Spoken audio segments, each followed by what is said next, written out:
ஓம் சாய்ராம். என் அன்பு செல்லமே, என்னுடைய அழகான தங்கமே, உன்னுடைய மனதை அடிக்கடி சொல்லும் ஒரு விஷயம் என்ன தெரியுமா? வாழ்க்கை முடிந்து விட்டது, அவ்வளவுதான், எல்லாம் முடிஞ்சிருச்சு, எல்லாம் ஓவர். வாழ்க்கையில் இனிமேல் எதையும் உன்னால் சாதிக்க முடியாது அப்படிங்கிற ஒரு வார்த்தையை தான் உன் மனசு என்றைக்கும் காலைல எழுந்த உடனே சொல்லும். காலையில் நீ ஒரு 6 மணிக்கு எந்திரிக்கிறேன்னு வச்சுக்கோயேன், திரும்பி படுத்து தூங்கிட மாட்டோமா? இருட்டாகவே இருந்துராதா? நமக்கு பொழுது விடிஞ்சாதானே ஏராளமான விஷயங்களை பற்றி யோசிக்க வேண்டியதாக இருக்க, தேவையில்லாத விஷயத்தை பற்றி யோசிக்க வேண்டியதாக இருக்குது, தேவையுள்ள விஷயத்தை செய்ய வேண்டியதாக இருக்குது. என்னதான் பொறுப்பாக, என்னதான் அற்புதமாக, என்னதான் நல்ல ஒரு மனுஷனா, நல்ல பிள்ளையா, பொறுப்பான பிள்ளையா இருந்தாலுமே நடக்கிறது தானே நடக்குது. அதனால நம்முடைய வாழ்க்கையில் எல்லா விஷயத்தையுமே நம்ம விட்டுறலாம். அதே நேரத்தில் இரவாகவே இருந்துட்டா கஷ்டம் இருக்காதுல்ல அப்படின்னு தோணுது காலைல எழுந்த உடனே. அதே நேரம் காலைல ஏதோ எந்திரிச்சிட்டேனே வச்சுக்கோயேன், எந்திரிச்ச உடனே நம்ம வாழ்க்கை இனிமே இப்படி தான், நம்ம தான் அதிகமாக ஆசைப்படுறோம், நம்ம தான் அதிகமாக எல்லா விஷயத்தையும் பற்றி யோசிக்கிறோம், இந்த வாழ்க்கையை விட்டுருவோமா அப்படின்னு ஒரு தவறான ஒரு எண்ணம் தோணுது. இப்படி உன் வாழ்க்கையில் முழுசு தோன்றதுக்கு காரணம் ஒன்றே ஒன்று தான், வாழ்க்கையில் வெற்றி அடையாமல் இருக்கிறதுனால தான். வெற்றி அடைஞ்சிட்ட அப்படின்னா கண்டிப்பாக உனக்கு இந்த மாதிரியான எண்ணமெல்லாம் வராது. என்றைக்குமே வெற்றியாக இருக்கிறவனுக்கு இந்த மாதிரி எண்ணம் வந்ததில்லை. தோல்வியாக இருக்கிறவங்களுக்கு மட்டும்தான் இந்த மாதிரியான எண்ணம் வருது. உன் வாழ்க்கையில் நீ தோல்வி அடைஞ்சிக்கிட்டே இருக்கிறதுனாலையும் வாழ்க்கையில் என்றைக்குமே அசிங்கமாக நீ ஒருத்தவன்ட்ட அசிங்கப்படுறதுனாலையும் தானே உனக்கு இந்த மாதிரி எல்லாம் தோணுது. ஆனால் இனிமே வரும் காலம் மொத்தமும் நீ உன் வாழ்க்கையில் வியக்கிற அளவுக்கு அமைச்சு கொடுத்தா உன் வாழ்க்கையில் கஷ்டம் அப்படின்னு ஒன்று வருமா? நீயே சொல்லு பார்க்கலாம். உன்னால் முடிஞ்ச அளவுக்கு எல்லாமே செஞ்சுட்ட. வேலையாக இருக்கட்டும், உன்னுடைய வாழ்க்கையில் ஒருத்தவங்களை பார்த்துக்கிறதா இருக்கட்டும், எல்லாமே உன்னால் முடிஞ்ச அளவுக்கு எல்லாமே செஞ்சுட்ட.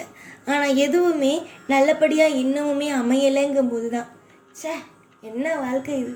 இந்த வாழ்க்கையில் வாழ்கிறதுக்கு வாழாமையே இருக்கலாம். இந்த வாழ்க்கையில் நம்ம ஒரு விஷயத்த அனுபவிக்கணும் அப்படின்னு நினைக்கிறோம், ஆனால் நடக்காமல் இருக்குது. இந்த வாழ்க்கையை நமக்கு தெய்வம் கொடுக்காமே இருந்திருக்கலாம் அப்படின்னு தோணுது. மாற வேண்டிய நாள் வந்துட்டு. நீ மாறணும்னு நான் சொல்லவே மாட்டேன். எந்த நிமிஷமும் நீ மாறிடு, நீ இதை மாற்று, அதை மாற்று, அந்த விஷயத்த மாற்று அப்படின்னு எந்த ஒரு விஷயத்தையும் நீ தப்பு செய்கிறன்னு குறை சொல்லவே மாட்டேன். நீ உன்னுடைய வாழ்க்கையில் எல்லாமே நீ பர்ஃபெக்டாக இருக்க, எதுலேயுமே உன்னை குறை சொல்ல முடியவே முடியாது. நேர்மையாக இருக்க, மற்றவங்களுக்கு உதவி செய்கிற, மற்றவங்களுக்கு உன்னால் முடிஞ்ச எல்லாமே செய்கிற, உனக்கு செய்கிறது மட்டும்தான் நீ குறைவாக செஞ்சுக்கிறே தவிர மற்றபடி உன் வாழ்க்கையில் எல்லாமே சரியாக தான் செய்கிற. அதனால் நீ மாற்றிக்க, இந்த விஷயத்த மாற்றிக்க, அந்த விஷயத்த மாற்றிக்க அப்படின்னு ஒரு நாளும் நான் சொல்ல மாட்டேன். புரிஞ்சுதா? உன்னுடைய வாழ்க்கையில் நான் தான் இன்னும் எதுவுமே செய்யாமல் இருக்க. அந்த ஒரு விஷயத்த நான் புரிஞ்சுக்கலன்னு நினைக்கிறேன், நான் புரிஞ்சுக்கிட்டேன். அம்மா, துரோகத்தை மறக்காத. நம்பிக்கையாக ஒருத்தவங்க மேலே நீ நம்பிக்கை வைக்கிறல்ல, அந்த நம்பிக்கையை அவங்க கெடுக்கிறாங்க அப்படின்னா அவங்கள மறக்காத, அவங்கள நம்பாத. தோல்வி எங்கே அடையிறியோ அங்கே விழுந்து கிடக்காத. யார் உன்னை பார்த்து சிரிக்கிறாங்க, நீ விழுந்து கிடக்கும்போது யார் உன்னை பார்த்து சிரிக்கிறாங்களோ அவங்கள பார்த்து பயப்படவும் பயப்படாத. அடுத்தது அவங்கக்கிட்ட போய் பேசணும்னு நீ நினைக்காத. ஒரு நபரை நீ பார்க்குற ஒரு நாள் நீ போய் பேசுகிற, யதார்த்தமாக எந்த ஒரு கள்ளக்கபடமும் இல்லாமல் போய் பேசுகிற, நல்லா இருக்கீங்களா, நல்லா இந்த மாதிரியான ஒரு விஷயத்த பேசுகிற, அவங்களும் உன்கிட்ட ஏதோ பேசணும்னு பேசுகிறாங்க. மறுவாட்டி அவங்க உன்னை பார்க்குறாங்க, கண்டுக்காமல் போகிறாங்கன்னா நீ போய் பேசணும்னு அவசியம் இல்லை. எப்பேற்பட்ட உறவாக இருந்தாலும் அந்த நிமிஷமே அவங்கள அங்கேயே நிப்பாட்டிட்டு உன் வேலையை நீ பார்த்துட்டு போயிட்டே இரு.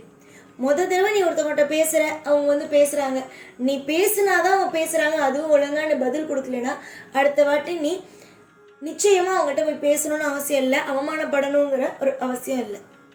புரிஞ்சுதா? வாழ்க்கைங்கிறது கஷ்டப்படும் போது தான் யார் யார் எப்படிப்பட்ட ஒரு எண்ணத்தில் இருக்காங்க, எப்படிப்பட்ட விஷயத்த செய்கிறாங்க அப்படிங்கிறது தோணும். சந்தோஷமாக இருக்கும்போது, ஒருத்தன் வசதியாக இருக்கும்போது 1000 கூட்டம் வரும். மாதிரி, அதாவது பலாப்பழம் வச்சுருக்க அந்த மேலே நீ கொஞ்ச நேரம் கழிச்சு பார்த்தீங்கன்னா ஒரே இருக்கும். அந்த மாதிரி பணம் எங்கே இருக்கும், மாதிரியான உறவுகள் எல்லாம் இருப்பாங்க. அங்கே பணம் இல்லைன்னா ஒரு கூட எட்டி பார்க்காது. அந்த மாதிரி தான் ஓ வாழ்க்கையில் இருந்தாவே இப்போ இப்படி இருக்காங்க. அதாவது உங்ககிட்ட எதுவுமே இல்லை அப்படின்னு தெரிஞ்ச உடனே ஒதுங்கிட்டாங்க. ஆனால் பணம் இருக்கோ இல்லையோ அது பேச்சாக இருக்கக்கூடாது. ஒரு நல்ல உறவுக்கு மனசால தூய்மையானவளா, நம்மளை எப்பயும் ஒரே மாதிரி பார்க்குறாளா, நமக்கு நல்ல விஷயத்த செய்கிறாளா, துரோகம் நினைக்கக்கூடாதுன்னு நினைக்கிறாளா அப்படின்னு பார்த்து ஒரு உறவு உன் கூட இருக்குன்னா அதுதான் உண்மையான உறவு. அது இந்த காலத்தில் அப்படிப்பட்ட உறவு அவ்வளோ சுலபமாக யாருக்கும் கிடைக்கிறதில்ல. அப்படி கிடைச்சதுன்னா தயவு செஞ்சு சொல்கிறேன், அந்த உறவை தக்க வச்சுக்கிற வழியை பாருங்கள். ஏன் அப்படி சொல்கிறேன்னா, உன் வாழ்க்கையில் 1000 பேரை நீ பார்த்துருக்க. 1000 பேரில் ஒரு நபர், ஒரே ஒரு நபராவது நீ நல்லா இருக்கணும்னு சொல்லியிருக்காங்களா? மனசார நீ நல்லா இருக்கணும், நீ நல்லா இருப்பேன்னு சொல்லியிருக்காங்களா? ஏதோ பேச்சுக்கு நீ நல்லா இருப்ப அப்படிம்பாங்க. ஆனால் மனசுக்குள்ள எந்த ஒரு நெருப்பெறிகிற மாதிரி சொல்லுவாங்கன்னு தெரியுமா? ஒரு உதாரணத்துக்கு சொல்லணும்னா, இப்போ நீ ரொம்ப அடிமட்டத்தில் இருக்க, உன் உறவுகள் எல்லாம் உன்னோட ஒரு பங்கு மேலே இருக்காங்க.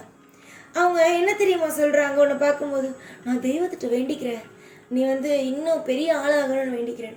அதுவே பெரிய ஆள் ஆகிட்டு போய் அவங்க வீட்டில் போய் பாரு, அப்படியே வயிறெல்லாம் அப்படி கபன்னு இருக்கும். புரியுதா? அதனால எந்த நிமிஷமும் யாரையும் எது பேசுகிறாங்க அது பேசுகிறாங்கன்னு நம்பாத. அதே நேரம் மனம் உடைஞ்சிருக்கேன், எனக்கு இந்த வாழ்க்கை வேணான்னு விட்டுறாத. நீ நம்புகிற தெய்வம் ஒவ்வொன்றும் உனக்கு நல்ல விஷயத்தையே காட்டும். முயற்சிகளை என்னைக்கும் விட்டுறாத. ஒரு வேலை ஒன்று செய்கிறியோ இல்லை ஒரு வாழ்க்கைக்குள்ளே போறியோ, பிடிச்சா மட்டும் போ, பிடிச்சா மட்டும் அந்த வேலையை செய். ஆர்வம் இருந்தால் மட்டும் அந்த உறவுக்குள்ளே போ, ஆர்வம் இருந்தால் மட்டும் அந்த வேலையை செய். கஷ்டப்பட்டு அந்த உறவுக்குள்ளே போகாத, கஷ்டப்பட்டு வேலை செய்யாத, அது உன்னுடைய வாழ்க்கையை அழிச்சிடும். இஷ்டப்பட்டு போ, இஷ்டப்பட்டு வேலை செய், அது உன்னுடைய வாழ்க்கையை மிகப்பெரிய ஒரு ஆளாக மாற்றும். என்றைக்கும் உன்னால் மற்றவங்க வாழ்க்கை கெட்டு போகக்கூடாது. மற்றவங்களால் உன் வாழ்க்கை கெட்டு போச்சுன்னா நிச்சயமாக அவங்களுக்கு தக்க பதிலடி இந்த சாய் கொடுப்பேன்.